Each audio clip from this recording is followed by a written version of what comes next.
Hello students and welcome to Jim's Orbit. With today's video, we will be starting a new chapter that is how organisms reproduce.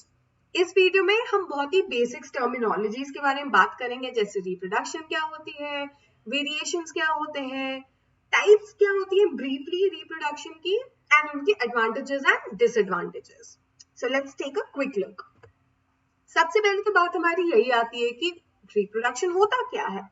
Well, reproduction is the process or the production of new organisms या offsprings या progeny जो आप बोलना चाहें from existing organism या organisms of the same species. ये term बहुत जरूरी है कि रिप्रोडक्शन जो है within the same species ही हो सकती है, इंटर स्पीशी रिप्रोडक्शन नहीं होती है.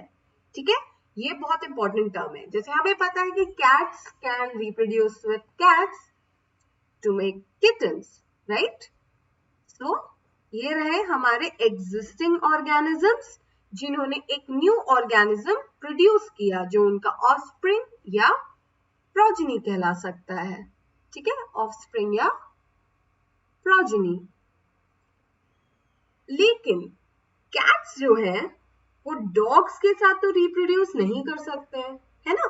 रिप्रोडक्टिवली आइसोलेटेड या इनकम्पैटिबल होते हैं ये. तो इसलिए हम बोलते हैं कि रिप्रोडक्शन जो है within the same species ही होता है. Again, what is reproduction? Reproduction is the process और reproduction is the production of new offsprings, of new organisms, of new progeny from existing organism और organisms of the same species.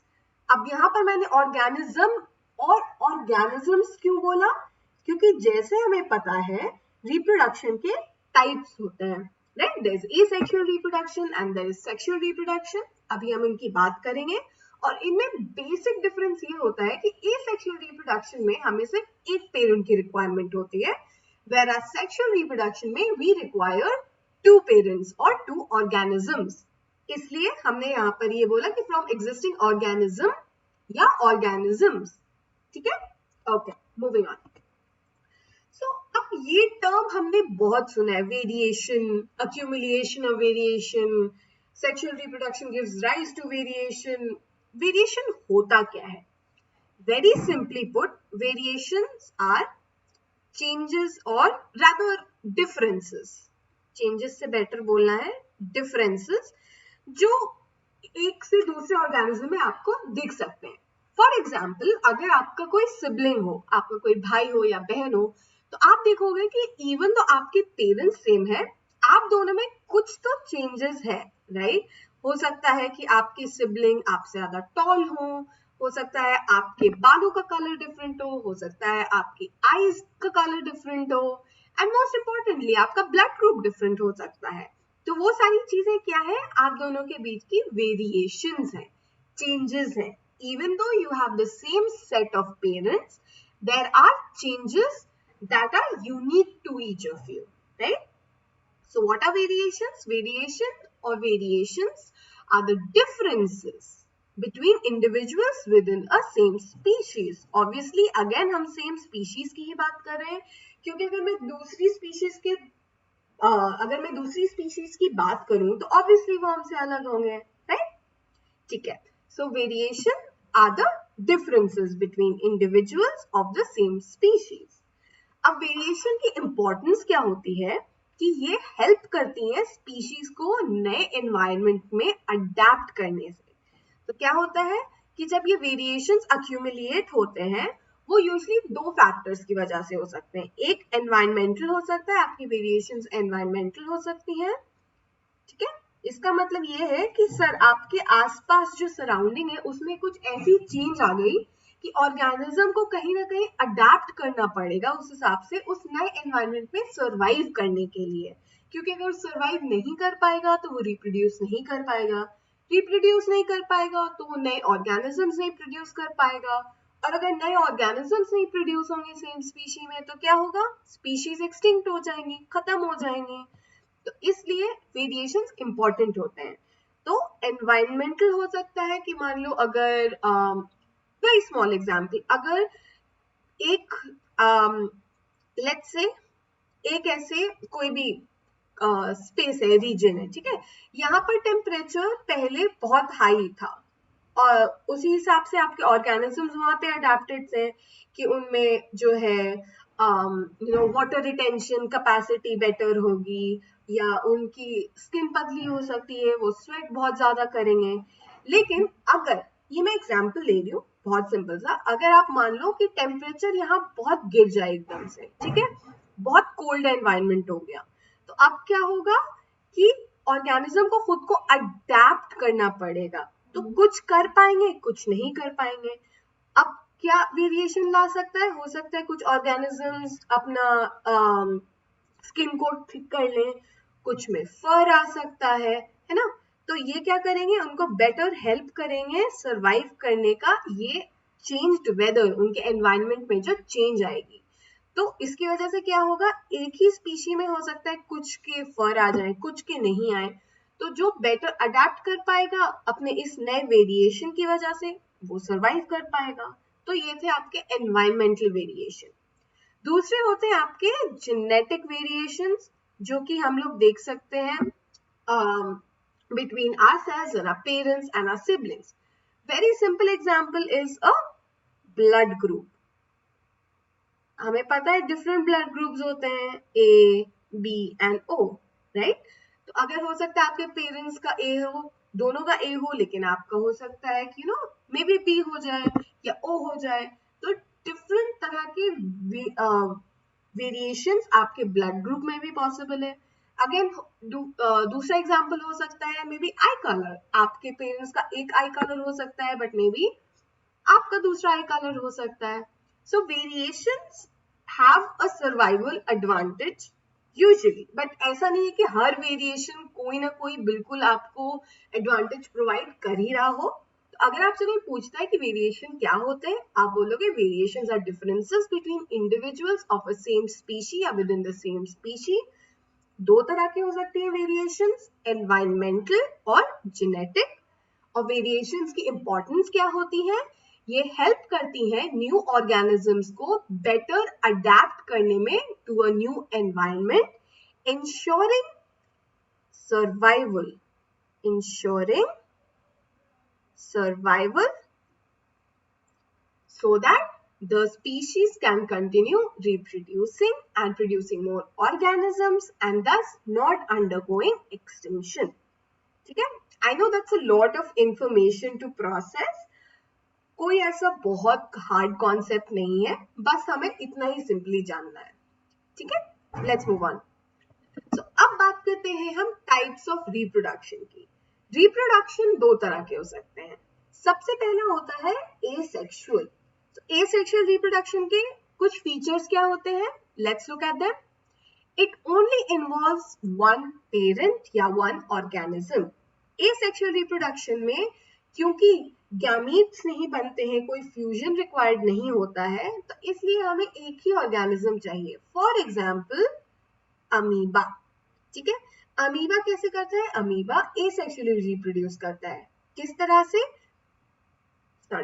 वो reproduce करता है through binary fission, which is a type of asexual reproduction which we will discuss, ठीक है। तो ये करता है रिप्रोड्यूस थ्रू बाइनरी फिजन। उसमें क्या होता है, ये खुद को हाफ में स्प्लिट करके दो डॉटर अमीबे बनाता है, ठीक है।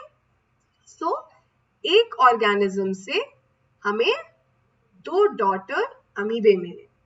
This is a type of asexual reproduction. So it involves just one parents, no formation and fusion of gametes. Gametes हमें पता है क्या होते हैं, गैमीट्स आर सेक्स सेल्स, जो सेक्सुअल रिप्रोडक्शन में हमने देखा है क्या करते हैं, फ्यूज करते हैं और फिर क्या करता है, हमारा जाइगोट बनता है।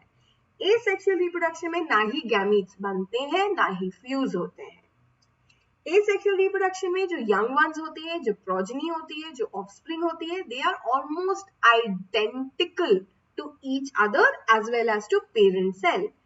यानी एसेक्सुअल रिप्रोडक्शन में हार्डली कभी वेरिएशन होता है, ठीक है। वेरिएशंस हमें पता है डिफरेंसेस अराइज करते हैं, लेकिन एसेक्सुअल रिप्रोडक्शन में हार्डली कभी वेरिएशन होता है, ठीक है। क्योंकि कोई भी आपका यहाँ पर वो नहीं हो रहा, क्या कहते हैं, जेनेटिक मिक्सिंग या कुछ भी, ये सिंपली ऑर्गेनिज्म जो है स्प्लिट कर रहा है।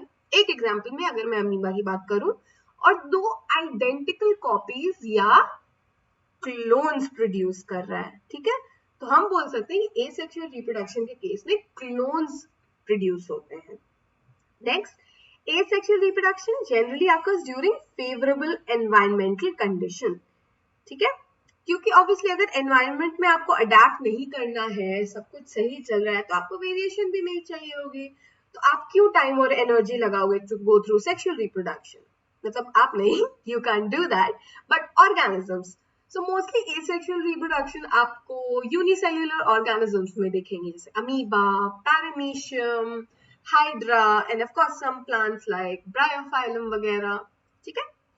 तो asexual reproduction favourable environmental conditions में पाई जाएंगी जब आपके पास कोई भी रिसोर्सेज की कमी नहीं हो।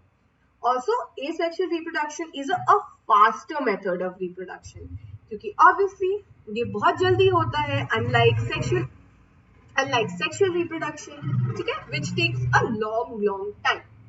Let's move on. Let's look at the advantages now. Organism does not have to depend on another organism, ठीक है, उसको एक मेट ढूंढने की जरूरत नहीं है। They can reproduce by themselves. Only a single parent is needed. It takes less time than sexual reproduction, yes, of course, and produces a large number of offsprings. Sexual reproduction में बहुत कम organisms produce होते हैं, right?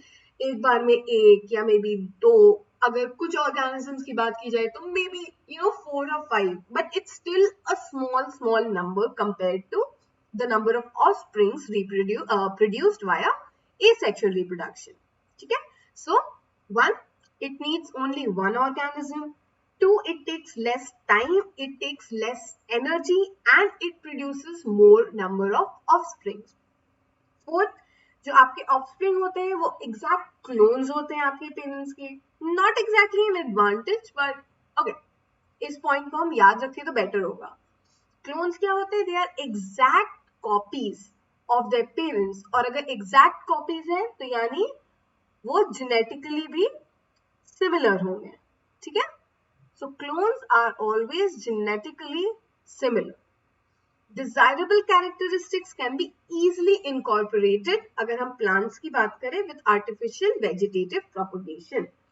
इस point की हम बात अगले video में करेंगे जब हम asexual reproduction को in depth में डिस्कस करेंगे. Okay, let's talk about the disadvantages. Disadvantages ये हैं कि of course अब क्योंकि सिंगल पेरेंट है, क्लोन प्रोडक्शन हो रही है, दूसरा कोई पेरेंट नहीं है, तो वेरिएशन के चांसेस बहुत ही ज्यादा लो होते हैं या होते ही नहीं है। और हमें पता है कि variations are necessary to help with adaptation and eventual evolution of the organism, ठीक है, क्योंकि अगर एक ऑर्गेनिज्म चेंजेस के हिसाब से खुद को अडैप्ट नहीं कर पाएगा तो वो सरवाइव नहीं कर पाएगा, ठीक है। और क्योंकि वेरिएशंस नहीं होते ये सेक्सुअल रिप्रोडक्शन के केस में, अगर एक मान लीजिए हम बात कर रहे हैं एक अमीबा की कॉलोनी है, ठीक है, बहुत सारे अमीबा हैं यहाँ पर। अब क्या होता है कि ये सारे अमीबा जो है ना से बहुत कोल्ड टेम्परेचर में रहने के लिए अडेप्टेड है, ठीक है, ये सब थ्राइव कर रहे हैं, बहुत अच्छा चल रहा है, लेकिन एनवायरनमेंट में चेंज आ रही है, जैसे हमें पता है ग्लोबल वार्मिंग हो रही है, तो टेम्परेचर राइज कर गया। क्या किया? टेम्परेचर आपका यहाँ राइज कर गया, तो ये क्या होगा, क्योंकि ये अडेप्ट नहीं कर पाएंगी, ये जो अपनी प्रोजेनी भी जब बनाएंगी वो सारी उनके जैसी ही होंगी, तो कोई अगर अडेप्ट नहीं कर पाएगा उसमें तो ये सारी की सारी मर जाएंगी, ठीक है। तो इसलिए वेरिएशंस नेसेसरी होते हैं, और हार्डली एवर आप देखोगे कि एसेक्सुअल रिप्रोडक्शन की वजह से कोई भी वेरिएशन अराइज होता है। दूसरा डिसएडवांटेज ये है कि in case of simple organisms parent generation ceases to exist after asexual reproduction. इसका क्या मतलब हुआ? आप एक टर्म सुनोगे कि बहुत लोग बोलते हैं कि अमीबा इज इमॉर्टल। कौन सा टर्म यूज करते हैं वो?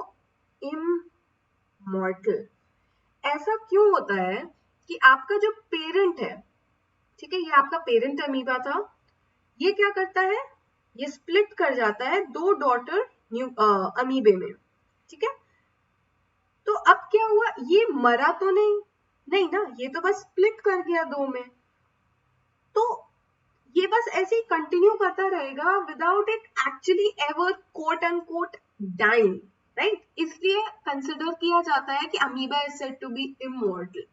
तो इस पॉइंट का भी यही मतलब है कि पेरेंट का ना कोई अस्तित्व ही नहीं बचता आफ्टर अंडरगोइंग एसेक्सुअल रिप्रोडक्शन, क्योंकि ये तो स्प्लिट कर गया और 2 नए इंडिविजुअल बन गए, तो पेरेंट ऑर्गेनिज्म मरा तो नहीं ना, they still just continue living through the generations, and again ये स्प्लिट करेगा, ये स्प्लिट करता जाएगा, राइट, ये बनाएगा फिर 2, ये स्प्लिट करेगा, ये 2 बनाएगा, there is no actual dying, ठीक है।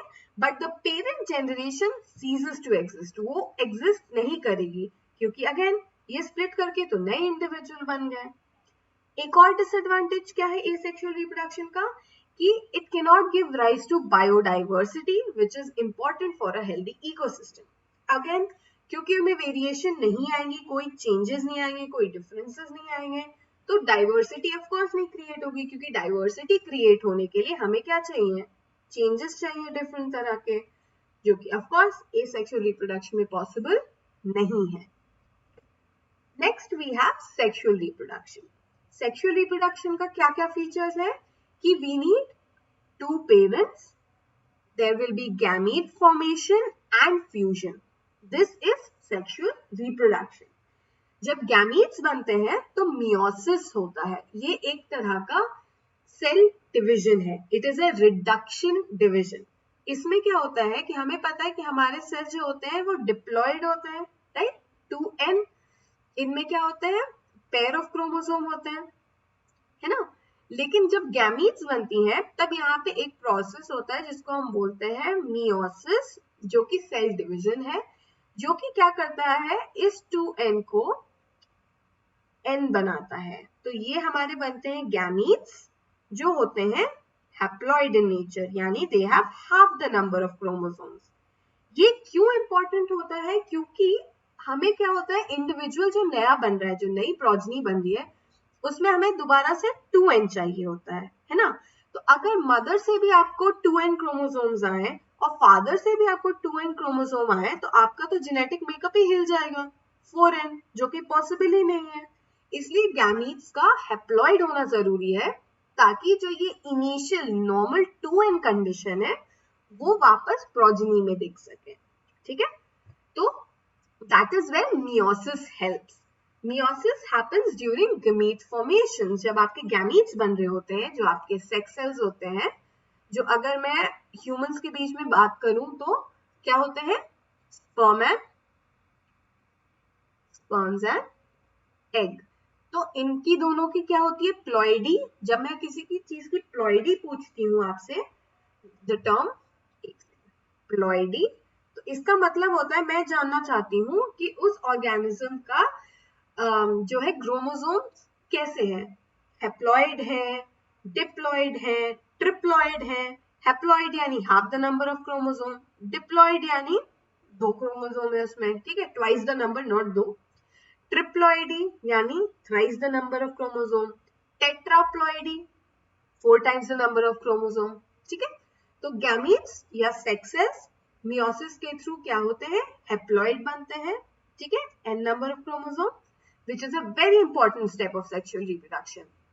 जब हम सेक्सुअल रिप्रोडक्शन को अपने आगे आने वाली वीडियोस में फर्दर पढ़ेंगे, तब हम इसकी इंपॉर्टेंस देखेंगे। अच्छा, gamete formation takes place, of course हमने देखा ये गैमीट्स या हमारे सेक्स सेल्स बन रहे हैं, and fertilisation takes place. Fertilisation क्या होता है, इन सेल्स का फ्यूजन ऑफ गैमीट्स, जहां पर आपके मेल और फीमेल सेक्स सेल्स कंबाइन करते हैं, आपके male and female gametes combine करते हैं और वापस से फर्टिलाइज करके एक 2n डिप्लॉइड जाइगोट बनाते हैं, ठीक है।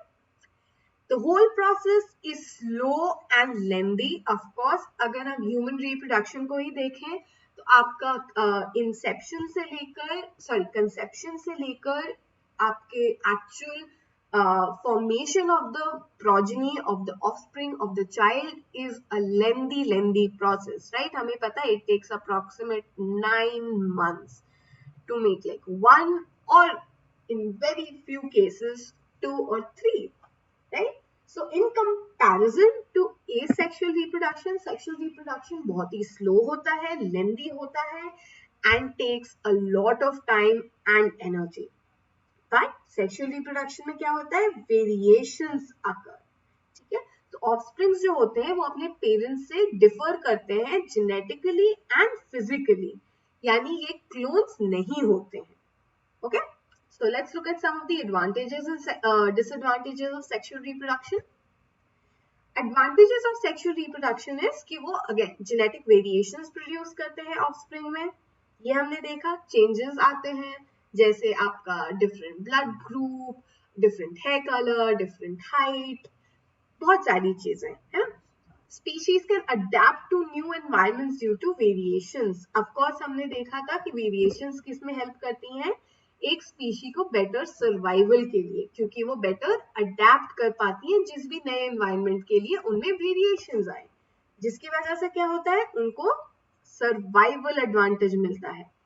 अगर वो सर्वाइव कर पाएंगे तो वो ज्यादा रिप्रोड्यूस कर पाएंगे, और जितना रिप्रोड्यूस करेंगे वो उतनी ज्यादा ऑफस्प्रिंग बनेंगे, और जितनी ज्यादा ऑफस्प्रिंग बनेंगे उनकी जो स्पीशी है वो कंटिन्यू होती रहेगी और वो एक्सटिंक्ट नहीं होंगे. A disease is less likely to affect all individuals in a population. Again, अगर कुछ लोगों में वेरिएशन है, से कोई डिजीज है जो सिर्फ उन लोगों को अफेक्ट कर रही है जिनका ब्लड ग्रुप है बी नेगेटिव, ठीक है? तो ये डिजीज क्या करेगी, सिर्फ उन्हीं लोगों को अफेक्ट करेगी जिनका ब्लड ग्रुप बी नेगेटिव है. लेकिन हमें पता है कि ब्लड ग्रुप और भी होते हैं ना, ए पॉजिटिव होता है, ए नेगेटिव होता है, ए बी पॉजिटिव नेगेटिव होता है, O positive, O negative, B positive. तो ये सारे जो है इनको वो डिजीज अफेक्ट ही नहीं करेंगी. तो पॉपुलेशन जो है वो पूरी तरह से कभी खत्म नहीं हो पाएंगी, ठीक है?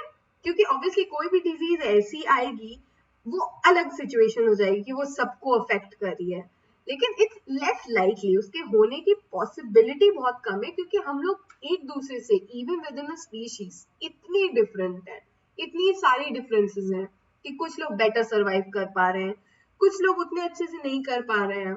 सम are like just you know, उनको फर्क नहीं पड़ता उस चीज से.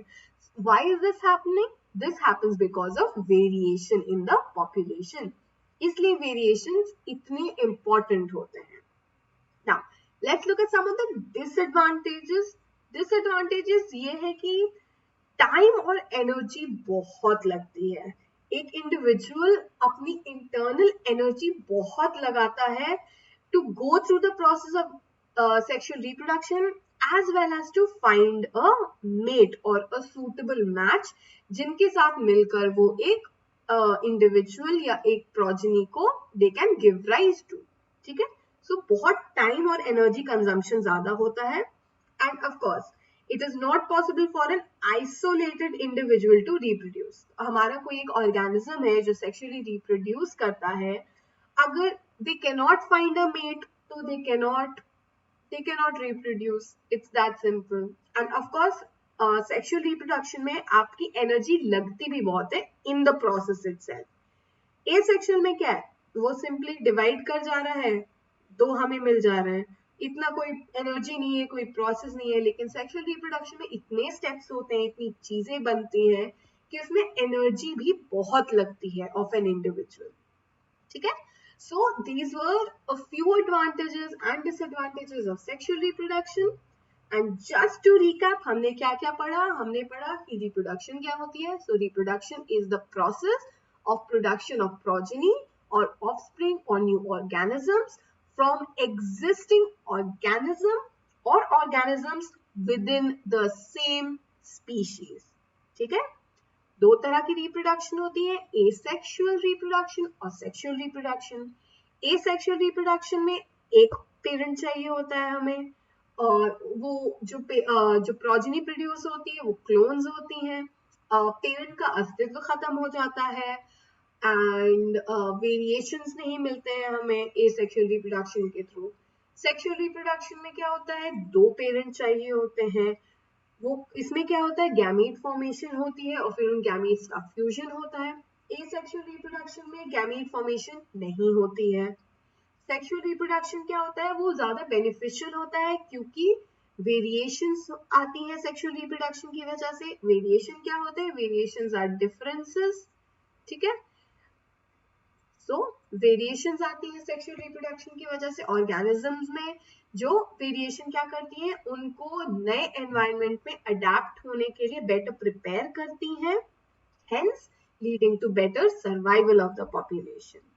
So these were just a few points that we needed to know before we start our in-depth discussion. So I hope you've understood the concepts that were explained in this video. And if you've liked the video, don't forget to like, share, and subscribe. Thank you for watching.